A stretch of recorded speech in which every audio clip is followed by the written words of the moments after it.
আলহামদুলিল্লাহ, এটা আমি প্রায় প্রোগ্রামে বলি। শহীদ বাড়িয়া 2001 সালেও হাসিনা তৎকালীন স্বরাষ্ট্রমন্ত্রী মোহাম্মদ নাসিম রে দিয়া শহীদ বাড়িয়ায় গুলি করে হত্যা করেছিল।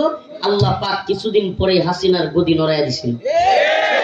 এইবারও হাসিনা 21 সালে এবং 24 সালে শহীদ বাড়িয়ায় মানুষদেরকে হত্যা করেছে।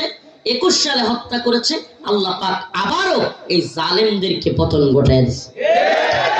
অতএব আমি আপনাদের কাছে বিনীতভাবে একটা মেসেজ পৌঁছায় দিতে চাই, ও মুসলিম উম্মাহ, আমাদের শত্রু এবং মিত্র চিনতে হবে। এটা খুব বড় একটা ইসলামের আকীদা।